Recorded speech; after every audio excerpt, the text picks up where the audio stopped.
जी, मेरे पास नीलेश ठक्कर काफ़ी समय से जुड़े हुए थे और मेरे दीक्षित हैं और उन्हीं के द्वारा ये सारी ठगी की प्रकरण हुई है। और नीलेश ठक्कर ने ही सिद्धांत सिंह जो है उर्फ सिद्धनाथ को मेरा संपर्क करवाया था। और नीलेश ठक्कर के द्वारा अपनी वाइफ की गोल्ड रख कर के गोल्ड लोन लिया गया और तकरीबन 2 लाख रुपए की फ़ाइल चार्ज की राशि जो है प्रथम उनके द्वारा जमा की गई।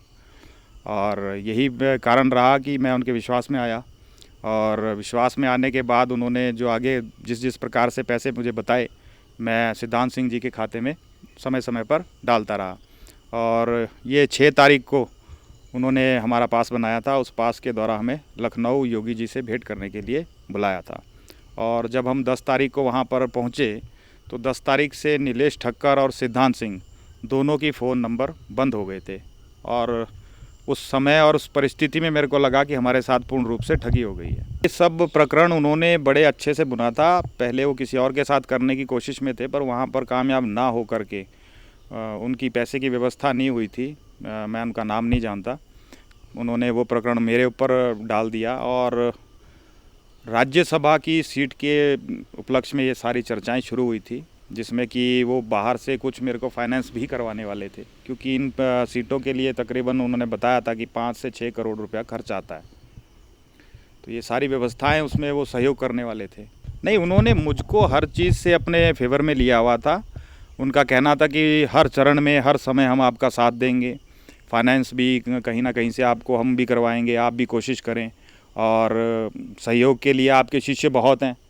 और उनने अपनी तरफ से भी बहुत दिखाया था मेरे को कि भाई आप किसी प्रकार से चिंता ना करें, हमारे द्वारा जो भी बातचीत योगी आदित्यनाथ जी से की जाएगी वो हमें पुत्र के समान समझते हैं, तो हमारी बात को गुरुजी नहीं टालते हैं। नहीं, मेरी कोई भी इस प्रकार की राजनीतिक बैकग्राउंड नहीं है। मैं हमेशा पूजा पाठ अर्चना में इन्हीं सभी चीज़ों में व्यस्त रहा हूँ, लोक समाज में ही बस। जी, मैंने धर्मशाला थाने में इस चीज़ की रिपोर्ट लिखवाई हुई है। पुलिस ने अब देखें, शिकायत दर्ज हो चुकी है और पुलिस उस प्रकरण में क्या कार्रवाई कर रही है, अभी इस उपलक्ष्य में तो मेरी कोई बातचीत हुई नहीं है वहाँ।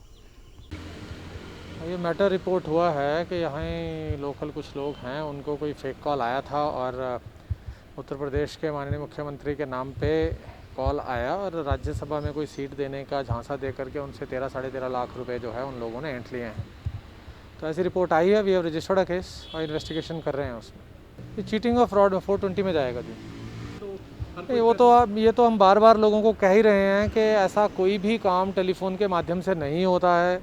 आप किसी भी तरह की ट्रांजैक्शन ना करें। बार बार कहने के बावजूद लोग झांसे में आ जाते हैं और लालच में आ जाते हैं और इसी वजह से किसी लालचवश ऐसी पेमेंट कर बैठते हैं और ऐसा ही इस केस में भी हुआ है। मैं बार बार यही अनुरोध करता हूँ कि कोई भी व्यक्ति किसी भी आईडी से, चाहे वो आपको ऐसा प्रतीत हो कि आपका अपना रिश्तेदार या आपका अपना भाई ही क्यों ना हो, जो टेलीफोन ना करके ऑनलाइन किसी भी प्लेटफॉर्म के माध्यम से आपसे किसी तरह के पैसे की मांग करता है या अपना कोई जेन्युइन बड़ा ग्रीवेंस बता करके, कष्ट बता करके पैसे की मांग करता है, प्लीज़ ऐसा ना करें।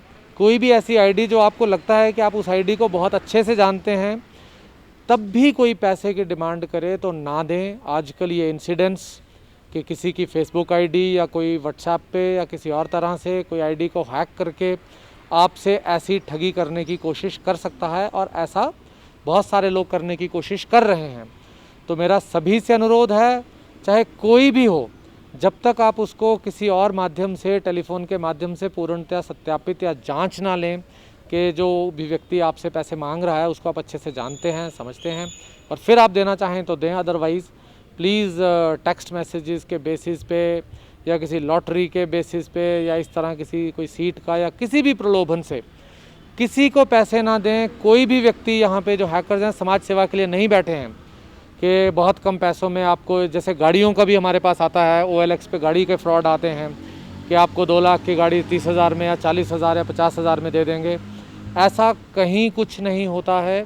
सो प्लीज़ ऐसी चीज़ों से बचें और जहां बिल्कुल जेन्युइन ट्रांजैक्शंस होती हैं अपनी लोकल मार्केट में कहीं, वहीं से ही आप अपने ट्रांजैक्ट करने की कोशिश करें। नहीं, फ्रॉड कुछ दिन पहले हुआ है इस मैटर में, लेकिन अभी हमारे पास जब सूचना आई है तो 1-2 दिन पहले ही केस रजिस्टर हुआ है अभी।